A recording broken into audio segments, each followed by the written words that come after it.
I want to welcome everybody here this morning. Thank you so much for your flexibility, and so glad you can join us for a conversation on a subject that is rarely discussed in public.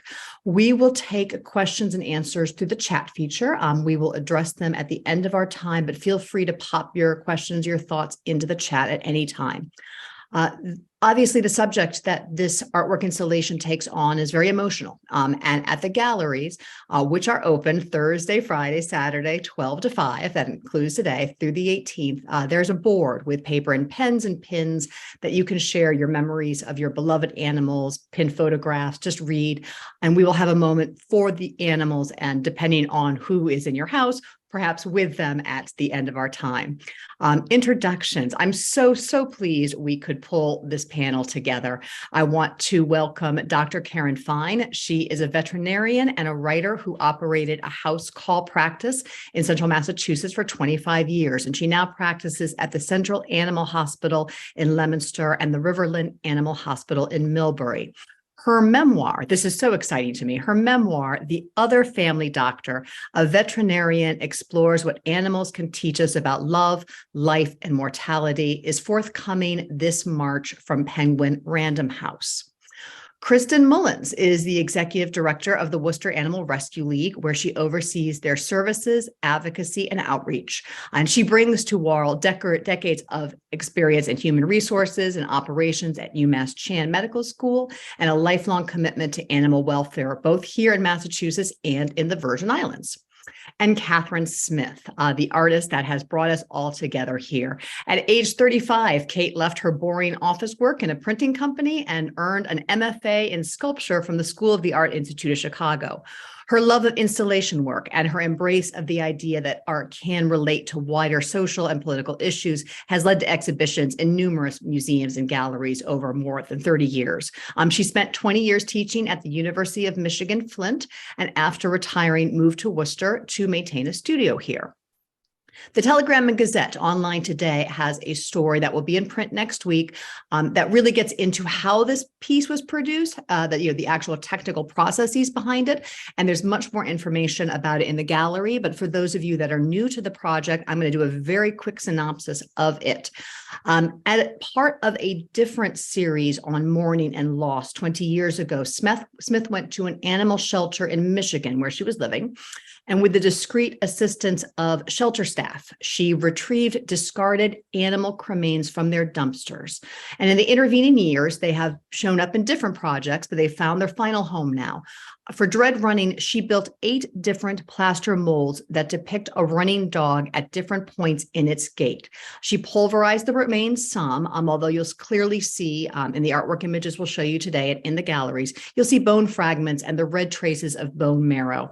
And she took this mixture and she combined it with a clear ceramic glaze, and all together that went into the mold to be fired into a kiln. The sculptures directly reference Edward Muybridge's famous 19th century motion picture photographs of an English Mastiff whose name was Dread. Muybridge is most famous for his running horse studies. He helped us understand how animals move. And like Muybridge, with his photographs and his early stop motion film, Smith then photographed the sculptures in the order of their movement and turned those photographs into a video in which the dog runs again forever. Kate, this installation is obviously an intimate conversation with 19th century photography and early motion picture technology, but there's so much more going on in it. Can I ask you to talk about some historical or contemporary examples of animal mourning practices or other related things that influenced you in this work? Sure. Yeah, I was thinking about how actual archaeological artifacts were very much in my mind when I was creating the Dread pieces. I think they have, when you look at them, they have a definite feel of age. And I think what draws me to older artifacts is the fact that you can construct a story around them. And as a kid, I did a lot of hunting in the woods for things like arrowheads, and I would find these lean-tos with piles of cans and bottles and stuff that I would find. And I think also I was interested in the kinds of stories that evolved around these places I would find. And I think finding the ashes for me was an opportunity to construct a story around the ashes. Historically speaking, it's interesting to note that humans have had these companion animals for centuries, and that they have often been buried next to humans, and even embalmed in Egypt. So there have been a lot of examples of animals being very, very close to humans throughout the centuries. And what was I going to say? I think one thing that I've learned in this process is that our relationship to animals is somewhat different than perhaps other cultures who don't view animals as actually separate beings from humans. They are non-human animals, but they are still have almost a human quality to them. And even people who hunted animals would feel like they had an obligation to honor that animal after they died. So it wasn't just a question of using the animal. There was a belief that the animal was gifting their life, and in return, the hunter would gift something back to the animal. So there was more of a reciprocity in it. So I think there are things to learn if you research some of the historical relationships between humans and animals. If you're looking for some contemporary artists who work with animals who are basically unidentified, like roadkill, there's a guy, Barry Lopez, who actually for his art finds roadkill animals who are killed by the road, and creates a memorial for them as a way of honoring them. And then there's another woman, Emma Keisel, who also makes memorials, and her work is kind of in the form of photography. So she exhibits the photographs of the memorials that she's made. Excellent. Thank you. We're going to circle back to some of what you've just put there, Okay. a little more. I'm going to shift and ask Karen, Dr. Fine, if you would speak a little bit, because this installation is primarily based in a way to memorialize the animals that meet their end in a shelter or at the hands of a needle. Can I ask you the hard question about what it's like to be the veterinarian that euthanizes an animal? Absolutely. And I think it's something that we really don't talk about, and that people who have been in that situation really don't talk about either. And so I'm going to tell a story about it. And it's a clinic I worked at over 20 years ago. And it was not in Worcester, but it was in a city about an hour away. And the clinic did euthanasia of overflow animals from the shelter. And it was basically a one doctor practice. So they had one exam room they used all the time, and another exam room sort of as an extra exam room. So we didn't use it all the time. And it was right next to a side door. So the animal rescue, the shelter people would park their van by the side door. They'd come in through the side door. Typically, no one else was around. I can't remember if it was in the morning or at lunchtime, but they would bring the dogs in. I don't remember any cats, but there were dogs, and they were usually young adult males.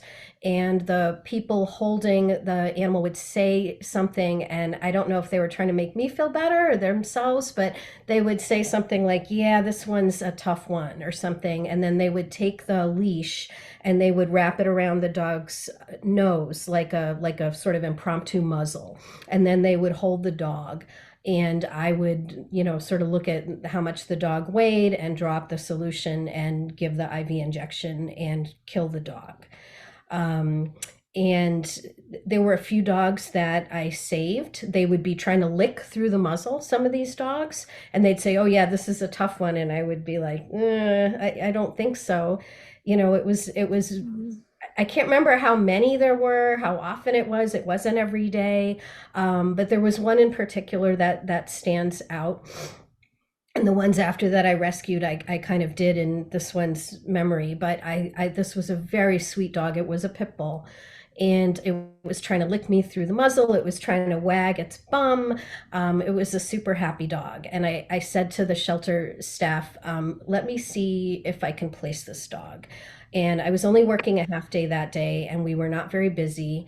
And so we put the dog in a cage out back, and I started making phone calls because this was really before the internet. It was in the late 90s. Today, I would be, typing and looking and, texting people probably or whatever. But back then, I just had the phone, and I called every shelter I could think of, and everybody said, "We can't take a pit bull. We can't take a pit bull. They sit here forever. They take the place of other dogs, so that limits the amount that we can save," which I understood as an argument. I didn't know about any pit bull rescues. So at the end of the morning, we had to take this dog, and now the technician I worked with, whose name was Pat, she was invested as well, because every time we walked by, the dog would wag its tail and thump the cage and just look like he just wanted to just run around and be happy. He was just a very happy dog. And we brought him, and I remember we brought him into the other exam room, and she held him, Pat, and I gave the euthanasia injection, and he was one of those full of life dogs, just full of life. And afterwards, there was just, the room was flat, and we had closed, and her husband came in and to pick her up, and he saw the two of us very sad and the dead dog on the table, and he said, "Oh, he must have been really sick, huh?" And just the irony of that, I always remembered that dog, and I felt bad. I also felt conflicted because if I had just done it at first, I would have saved the technician being involved and emotionally involved. But that dog just never ever has left me. So I thank you, Kate, for doing this. And my one thought, too, to sort of sum it up, is that there's no good end of the syringe to be on. There's just no good end. Can I ask Kristin or Kate to talk a little bit about what your experience is with the staff and the technicians that work in these shelters? Kristin, I'll start with you. Yeah. Kristin? And in that classic Zoom moment. There we go. So what a heartbreaking situation and story, Dr. Fine. Since you originally shared that story with me, that has stuck with me. It's certainly a terrible position to be in. Here, I can truly only speak for what happens here at the Worcester Animal Rescue League. And I know we're going to talk a little bit more about the definitions of what it is to be a no-kill versus kill shelter. Prior to that, I will share that we are considered a no-kill shelter. However, we do euthanize pets here at the shelter, just like any other shelter in this country that is deemed no-kill. We take that responsibility and those decisions very, very seriously.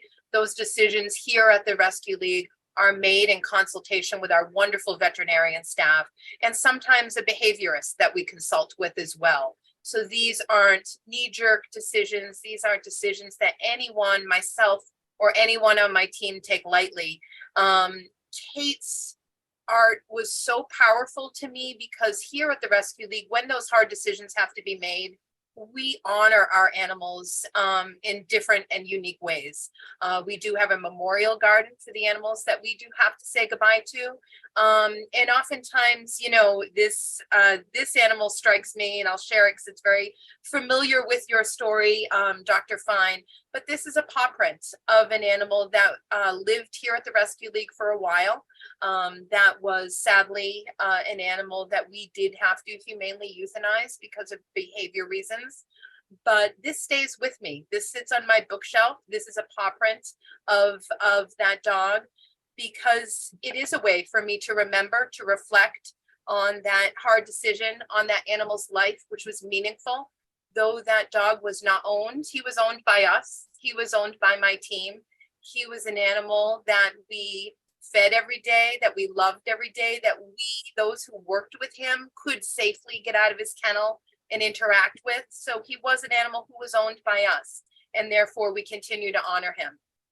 And I also keep that paw print, you know, close by, because it's reflective of the responsibility that lies on myself as the leader of this organization, as well as my veterinary team and my staff. So every animal is honored here. And so, Kate, your work really struck a chord with us. Thank you. It's wonderful. Kate, do you want to speak to, I mean, you've obviously spent time in shelters and thinking about this. Do you have anything to add about what your experience in these places are with these animals or the staff? I actually don't have a lot of personal experience. I did some reading about the people who work in shelters, and particularly, as we'll talk about, the difference between the kill and the no-kill shelters, that even if someone is working in a shelter that's not deemed a no-kill, that these people who are working there really deserve our empathy and consideration, because what they're doing is very, very difficult, as difficult as the people who are in the shelters that we deem to be no-kill shelters. So, you know, I just want to put in a word for everyone who works with animals on this level. Well, that's perfect, Kristin, and I'm going to let you take on that not so binary definition of kill versus no kill. Yeah. And I'll let Karen chime in on that as well. Absolutely. You know, and Kate hits the nail right on the head. Regardless of whether your shelter is deemed a kill or a no-kill shelter, these are decisions that no shelter worker, no one who spends time with the animals in our care, wants to make. And kill shelters get a very bad name. And by definition, a kill shelter is a shelter that puts a time limit, a time constraint on an animal's life. So therefore, a dog may come in on December 3rd, and based on that shelter's practices, they may euthanize an animal 14 days, 30 days, 45 days after its arrival, simply based on the fact that that shelter no longer has kennel space, being made to bring in new pets that need help as well. So therefore, they do have to euthanize, in many cases, healthy and otherwise adoptable animals. So that's you know, really technically the definition of a kill shelter. And I can tell you, I know folks that work in those types of shelters. This region is very progressive in terms of animal welfare. Most of the shelters in this region are deemed no kill, but I have lovely friends who work in kill shelters, and those decisions are just as heart-wrenching to them as they are to us. They are simply in a situation where that region is not as advanced in their spay and neutering efforts. So therefore, they have litters and litters of unwanted puppies, young animals, that they, as a shelter, need to make room for. And if they have a dog who's sitting in a kennel for, you know, a month, who no one's inquired about, no one's, you know, making any effort to adopt, then they have to make that hard decision to say goodbye to one life to save another. So I give those shelter workers so much credit because it's heart-wrenching. In terms of the definition of no kill is the opposite of that. So it is a shelter that does not put that time constraint on a pet's life. So therefore, as long as the animal is deemed healthy and adoptable, then that animal can stay in the shelter environment as long as it needs to.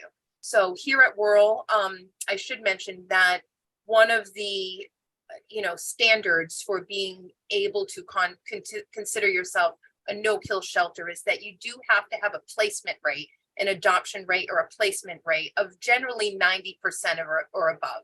That's kind of an industry standard right now. There's some controversies around those, around that percentage. We could dive into that if we needed to a little bit more. But here at the Rescue League, we are considered a no-kill animal shelter. So we will take in animals, dogs, cats, domesticated rabbits, small critters, and we allow them to stay with us as long as they are healthy and continue to remain adoptable. And, we might have a dog or a cat, mostly dogs, that might stay here for 2 weeks. And right now I also have several dogs that have stayed in the shelter and have lived in the shelter for over a year. And as long as those long-termers continue to mentally be able to take, living in a shelter environment and remain healthy, then they can stay here as long as they need to until they find their forever family. So we're blessed again, kudos to all the shelters and rescues in New England. We do live again in a very progressive area of the United States where animals' lives matter. And we find ways, whether it be within our own network, our own shelter, or networking with others, to be able to try to give these animals as much time as needed to find their new families. It's wonderful. Karen, I'll let you respond to that since you're on one side of it as well. Yeah, and I think shelter workers are just amazing people, and you do such wonderful work, and I'm so grateful.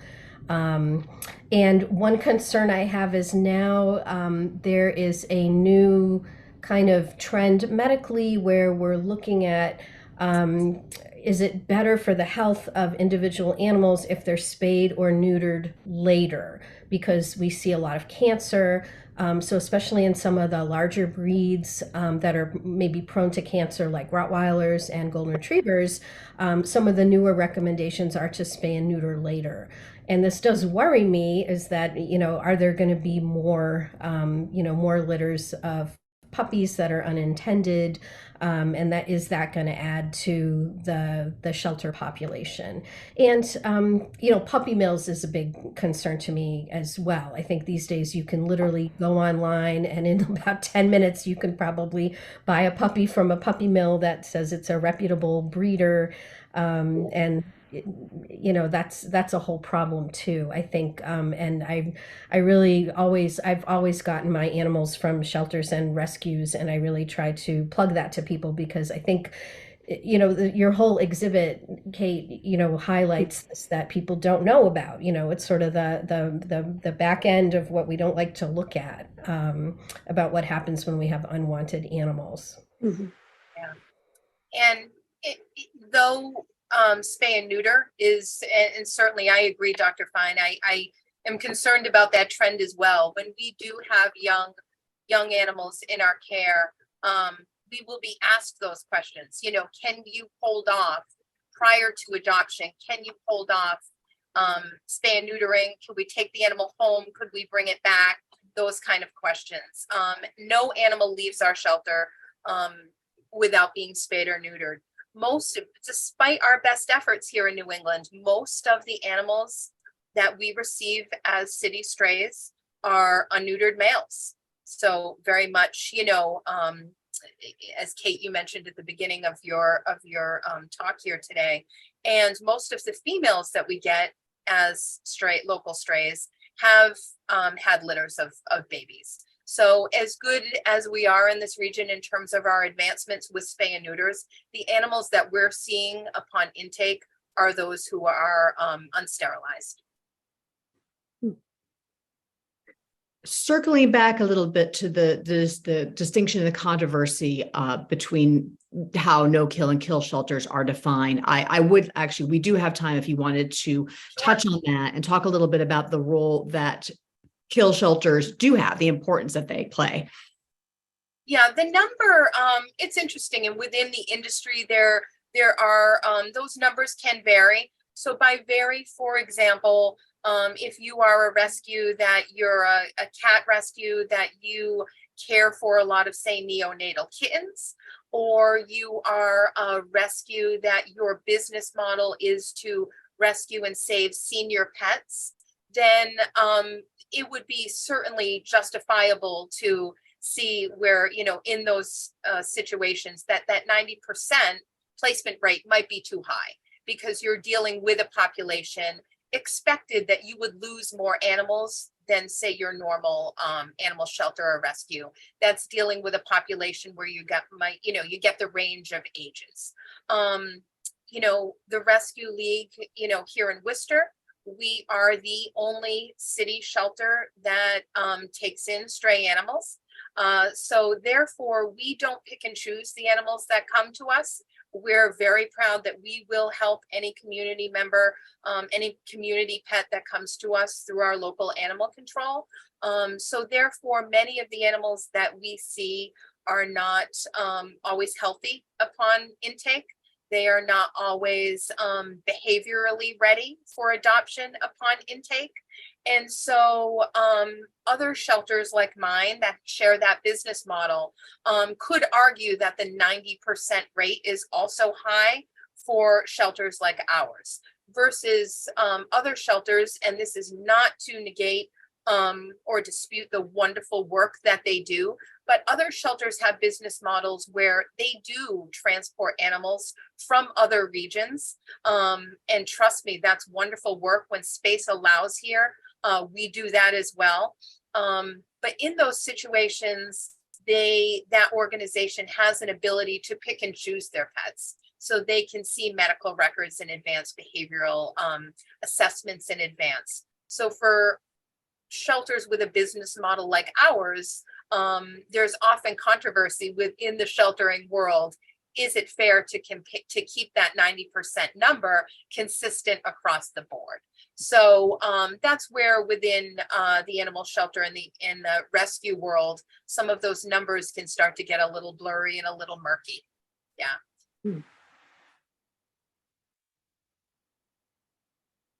There is a question in the chat. I'm going to just jump onto this. The question comes from a veterinarian of 4 decades experience, and she's seen a transition in rescue work. She's thinking particularly of after Katrina, when New Englanders were made aware of the expendability of dogs in parts of this country. And she was talking about the private rescue organizations that have popped up to trying to do work.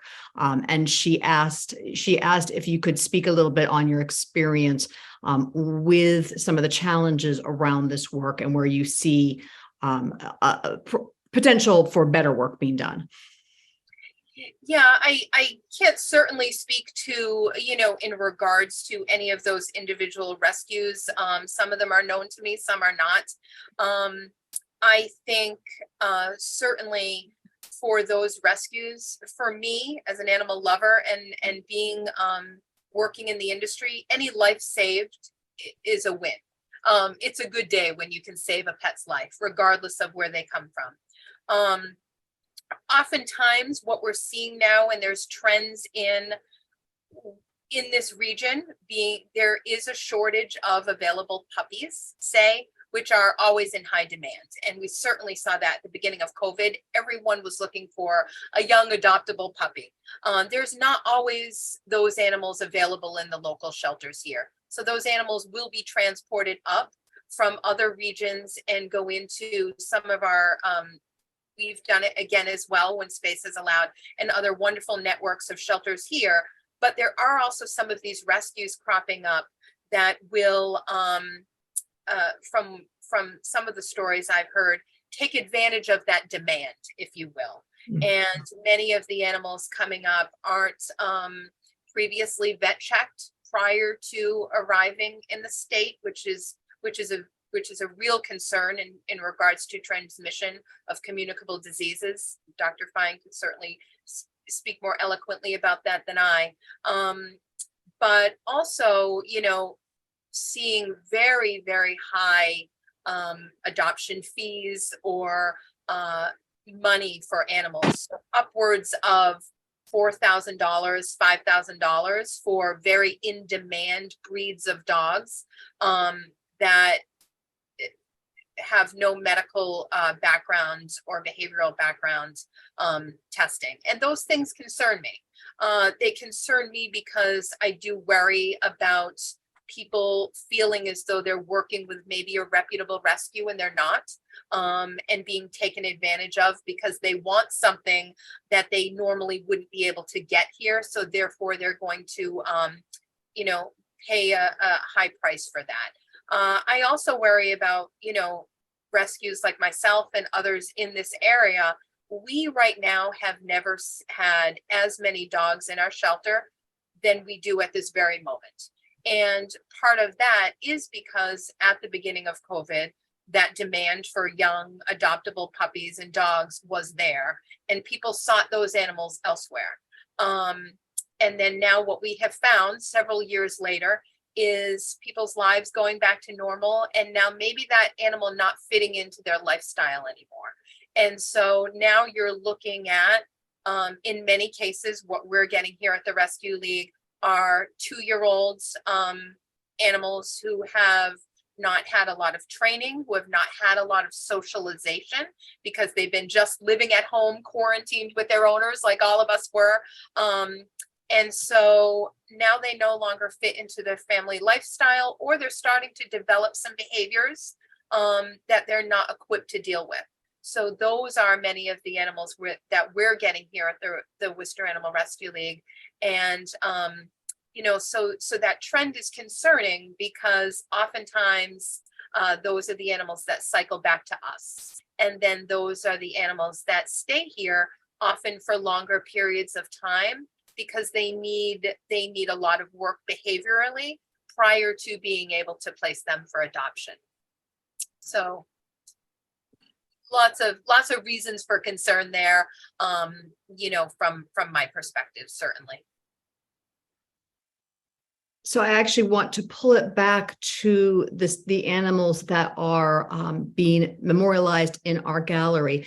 Kate, the shelter that you went to in Flint, that you had spoken a little bit about how that particular shelter had been affected in the rise and the fall of the fortunes of the city of Flint. Can you say a little bit about that? Well, certainly with the great exodus of people in the late 80s and 90s, there was a surge in the amount of animals, the number of animals left behind. And I think that this particular shelter, at the time when I collected the ashes, and there were numerous ashes, must have been overwhelmed with dogs that were not adoptable because people were in transit. I also think probably 20 years ago, people weren't as aware as they are now of the number of dogs who end up being euthanized. I think people are more likely to think about adopting a shelter dog now than they were then. But certainly anytime there's a economic upheaval, and when you were talking about the effects of hurricanes and all sorts of climate disasters now, animals are the ones who are really suffering as well during these disasters. So in Flint, many of the plants were closed down. I think people are familiar with Roger and Me, the film, and that came out right before I moved there in the 90s. And things have not gotten better, as we know, but definitely the shelter was full of animals who were not being adopted when I did go there. Yeah, sadly. I was able to get probably about 4 large garbage cans full of cremains in 3 different trips. And I had set out to get just a small amount, but when I saw how much there was, it just seemed important to not leave it in the trash, to take it and try to do something with it.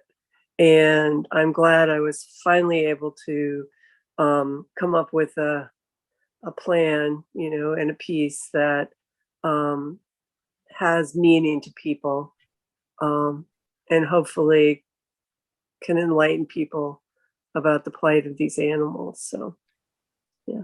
It's interesting you say that. In the committee conversations during which your exhibition proposal was selected and given the present tense prize, it was the detail that you had retrieved these when they were discarded, that made a major shift in the minds of the reviewers, in that these were not something that you had purchased, or these were you had retrieved these and were honoring that. And it was that action that really shifts. And then we see this in the gallery. That is the information that really changes how people experience the room.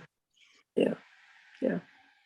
Yeah. I think the idea of memorializing and honoring is probably the most important part of the piece for me.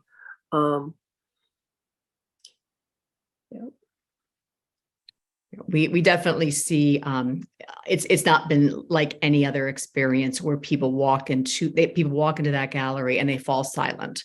We've had some holiday parties in the gallery, and people don't want to eat or drink in there. They come in and they fall silent. And even if they haven't realized they haven't looked at the wall information, they realize Mm-hmm. it's hallowed ground. It's sacred in there. And we feel it. Before we shift to the questions, I want to ask all of you, what can we do to help? What can the people here this morning, or any of us, do to help? I can start if you want. I think to be an ambassador for shelters and rescues and the animals that we get from them. So one way would be on social media to follow a shelter and share their posts, and just keep people aware of what good animals they have. And there's also there's a very good book I can recommend, and I'll put it into the chat. It's called The Doggy in the Window by Rory Kress. And I think came out in like 2018 or something. So it's a pretty recent book. She's a journalist, and she bought a puppy from a pet store, and she decided to try to find her puppy's parents. And it took her into a real deep dive of puppy mills today, how they're operated. And, basically a lot of the dogs I see are these dogs. And I think there's a perception that a breeder, which is what the puppy mills claim to be, is better than a dog from a rescue or shelter, that they've had a better start, they have a better background. And a lot of times that's just completely not true. They're not assessed for behavior, they're not screened for health, or their parents aren't screened for health or behavior, whereas at the shelters, as we saw Kristin talk about, they are screened for that and everything. So I really like to champion shelters and rescues in that way. Wonderful. Thank you, Dr. Fine. We certainly appreciate that here. For us, people will often say to me, I have a dog or I have a cat, I can't adopt another animal. So therefore, some people think that they necessarily can't help. And certainly, to piggyback on what Dr. Fine said, sometimes the best way you can help is by sharing our adoptable pets. So even if you're not able to adopt a pet on your own, there's so many other ways that you can help animals in the shelter. So you can do so by fostering, if you are able to temporarily give an animal a home outside of the shelter. You can volunteer your time. We have post-COVID built our volunteer program again, and we're always looking for more volunteers. So certainly that information is available on our website, but volunteerism is something that really impacts our animals greatly. We have a dog walking program, and there is never enough time that our animals can spend outside of the shelter. So volunteering to become a dog walker, or even doing laundry, dishes, those things are really meaningful to our animals. Sharing our posts, as Dr. Fine mentioned, in order to expedite their finding their new family. And then always, every shelter, including ours, financial contributions, in kind supply donations, dog food, cat litter, those types of things. There's so many ways you can help, and every way is meaningful and appreciated. Thank you. Let me shift to the questions. And some of you have put lovely comments about the exhibition and your experience with it into the Q&A. And I don't believe that those are visible publicly. I could be wrong, but you may want to put them in the chat if you want other people to see them. I'm going to begin with a question from one of our artists here in the city. And Kate, they want to know if anyone in Flint has seen your work, been aware of this, whether there's been any response in any way from at any point of this project's incarnation from them. Well, certainly I've had some things on Facebook, and I have friends in Flint who have seen it and are very supportive. A lot of my friends are animal lovers, so yeah. I also exhibited it before I really had it resolved. I did exhibit it as a large field of bone and ash. I don't feel like it was successful in that original way of exhibiting it, but people did see it in that form. So I think it's evolved into a much more effective, much better piece, but yeah. Interesting. This is another question from an artist and a gallerist as well. Will this exhibition go on? I do want to give full credit to the Danforth Museum at Framingham State University, who was the first host of this. And full disclosure, the director of that gallery sits on the proposal committee for these exhibitions. And her response was, oh, please, please, you must put this on. It's wonderful because it went on at the Danforth during COVID. Very few people got to see it. So right. There was great rejoicing on their part that it could be seen in a more public and accessible venue at that moment. And we're very grateful to the Danforth for having basically helped us work through some of the installation bugs and right, the challenges around video work and the challenges around the installation. So much appreciation to them. So do you have plans for it to move on? I don't have any plans right now. I mean, I would like it to. Yeah, if anybody out there is interested in the exhibition, I would love to keep exhibiting this as long as possible. It's a little more difficult when I first got out of grad school. You could write to any curator in the country and say, here's my work, and they would write you a letter back. But now, it doesn't work that way.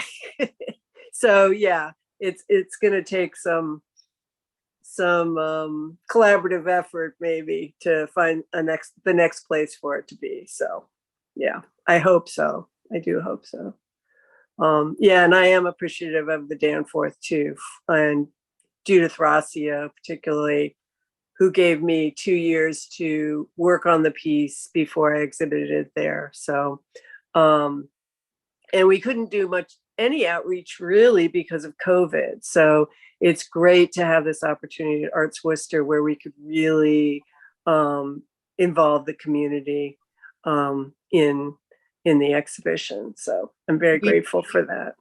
We did enjoy an artist talk in person from you before Thanksgiving. And as we do have a few more minutes for questions, I do want to invite if people have questions about the production of the piece and the technical ways in which it was made, we do have time to address those. So I am keeping my eyes open for if anyone has questions they would like to raise.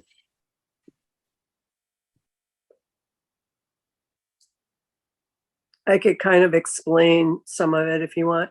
So I started with the Muybridge images. I made clay reliefs based on those images.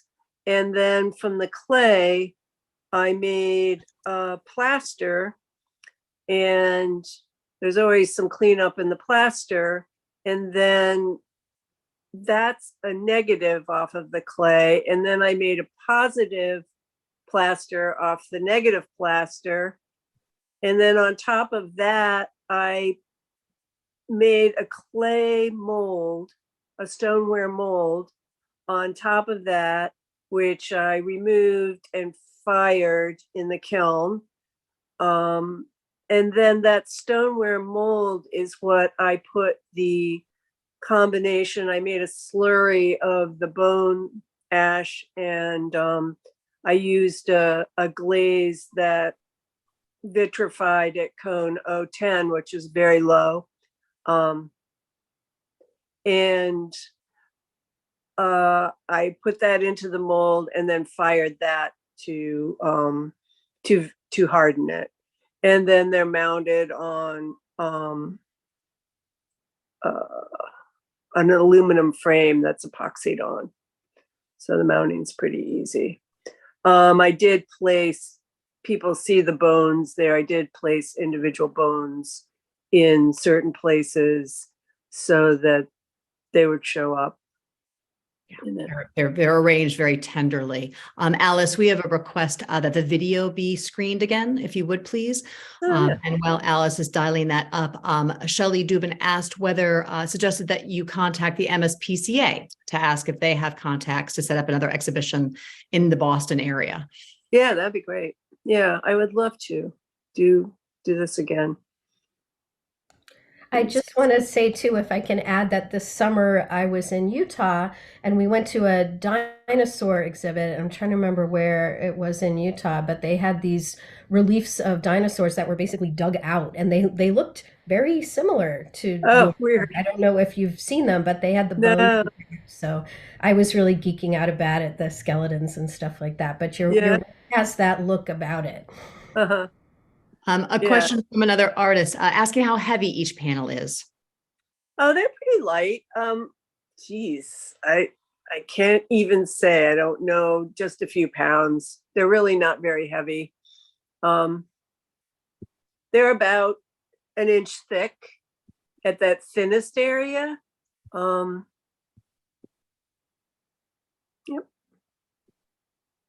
Few pounds. Well, I do, and there's Kate giving her artist talk in the gallery. I do, if you've not seen this in real life, I do urge taking a moment. The galleries are open and free to all Thursday, Friday, Saturday, Sunday, 12 to 5, and through December 18th. And there's one more panel. This question has popped up, and this is a good one. Kate, this is the backstage question, right? How do these things come together? Can you talk about the choice of the color of the paint? And that'll be the last question we take before I hand it back to Karen. I have to give Jessica Rossio, the curator and director of the Danforth, credit, because I was all for a very, very dark red. I know people hear red, they go, no, but I was for a very dark, dark red. And she picked out all these greens, and maybe we did come up with this green together, but it was totally right.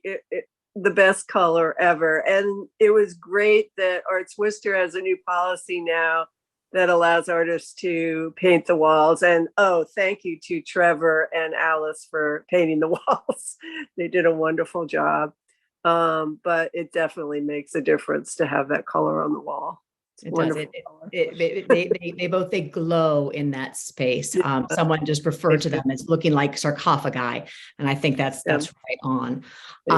And so at this point, I'm going to invite you, if you have an animal on your lap or nearby, to bring them closer if you can, if they're willing. Karen will say a few words of the animals that are living on in this artwork. And if there is an animal that you would like to honor, whether it is a past animal in your life, present animal in your life, I invite you to put their names and a memory up in the chat. I invite you to share their memory with all of them. And we'll leave, after we're done speaking, I'm going to leave the webinar on for a while so that you can have a few minutes to read them. And I'm going to go get my animal. I'll be right back. There she is.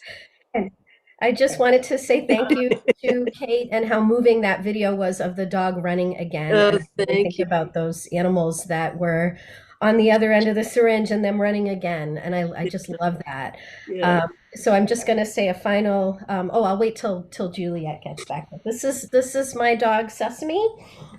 Sesame. He is a rescue from Aruba. I've never been to Aruba, but there's a rescue called New Life for Paws that takes puppies from Aruba. And he's just happy every minute of every day. Oh. I would like to introduce you to Banjo. Banjo is, despite not always having puppies here, Banjo is about an 8-week beagle puppy that we do have here at the Rescue League, who will be up for adoption very soon. So stay tuned. Adorable. So I just wrote a little thing, which is, through this artwork, we honor these lives that were cut short through no fault of their own. We pay tribute to these animals by honoring other animals, the ones in front of us and those in our memories and in our hearts. And I want to thank you for being here with us today. Thank you so much Thank for those sentiments. We'll Thank you leave the chat for your memories, and thank you for sharing all of this. Kate, a special thank you to you. Thank you. Bye. Yes, thank you, Kate. And my very first dog, Trudy, was adopted from the Worcester Animal Rescue League. Fantastic. We love that. We love that. I was in vet school, and my roommate came with me, and she came home with a kitten. Oh. She was just coming with me. Our doors are open anytime, so feel free to, and I open this invitation for all, though our meet and greets currently are still by appointment. Our doors are always open for people to come in, say hello, and learn about the wonderful work that we do here. And feel free to come in and meet Banjo, who often resides right now behind the front desk. Oh. And thank you, Kate. Every time I see this installation, it's just as powerful as the first time. So thank you again. Thank you. Thank you for your work, both of you. It's amazing what you do. Thank you.